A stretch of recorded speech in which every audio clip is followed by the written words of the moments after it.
A report from the Economist Intelligence Unit has been published online, dated October 23, 2015, as it relates to Belize.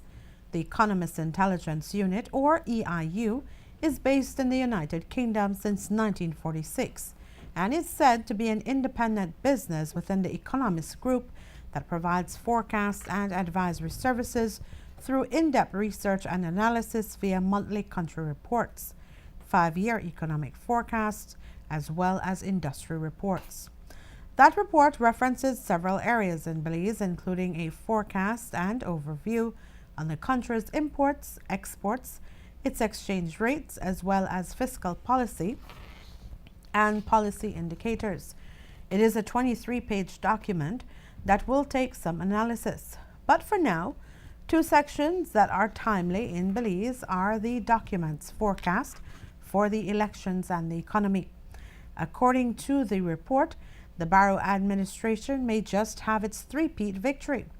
It states, quote, "The Prime Minister's popularity and firm grip on power at both central and local levels will support the UDP's re-election chances. Barring a last-minute political scandal affecting the United Democratic Party, we expect that Mr. Barrow will win a comfortable majority of seats in the legislature and a third consecutive term at November's election. And our economic forecasts are based on this assumption. The weakness of PUP opposition and the lack of popularity of its leader, Francis Fonseca, will prevent it from mounting a serious threat to Mr. Barrow's re-election bid. Nonetheless, based on support in some strongholds, the party will retain a significant number of representatives in the legislature. The calling of a snap election prevented the PUP from choosing a new, more popular leader to contest the poll. But we expect that the party leadership will be forced to change after the election," end of quote.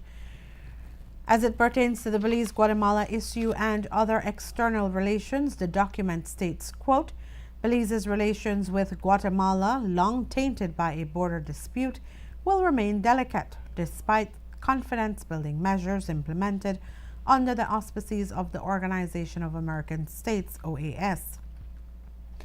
The two countries have pledged to hold simultaneous referendums to decide whether to submit the dispute to binding arbitration at the International Court of Justice in The Hague.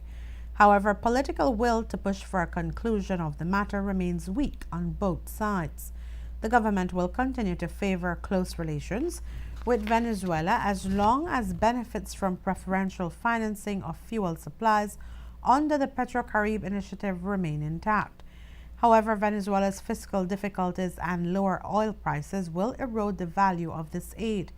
Relations with Taiwan, which has lent large sums for finance infrastructure projects in Belize, will remain strong. Support from the United States and the United Kingdom will stay focused on combating the illegal drug trade and money laundering," end of quote. There is a concern coming out of the People's United Party surrounding the inspection of the proxy register. The PUP, in a letter dated October 27 to the Chief Elections Officer, Josephine Tamai, requested access to the register, but they were denied immediate access, which led to another letter being sent on October 28 that stated in part, quote, "While we appreciate that you may have to make daily entries in the proxy register, the response you gave is no excuse to deny us as stakeholders access to this proxy register that should be made public." The letter went on to say, quote, "We therefore demand that you allow my office and agents to inspect the proxy register at 10 a.m. on October 30, 2015, and daily on Monday and at the time of final entry on Tuesday, November 3. The letter ended by saying that day the PUP expect a definitive response by the close of business today, which was this past Wednesday. The Chief Elections Officer, Tamai, did furnish a response, albeit not in their favor. In Tamai's letter, she noted that due to the amendment of the People's Act in 2008, there is now no deadline for the submission of proxies to the Elections and Boundaries Department. The letter reads in part, quote, "Despite the ongoing process for the preparation of the proxy register and in order to ensure transparency, A representative of the PUP is granted permission to inspect the incomplete proxy register. Your representative can therefore visit the Elections and Boundaries Department Central Office between the hours of 2:30 p.m. and 3:30 p.m. daily, beginning on Monday, November 2, to do inspection under the supervision of an assigned election and boundaries staff member, end of quote.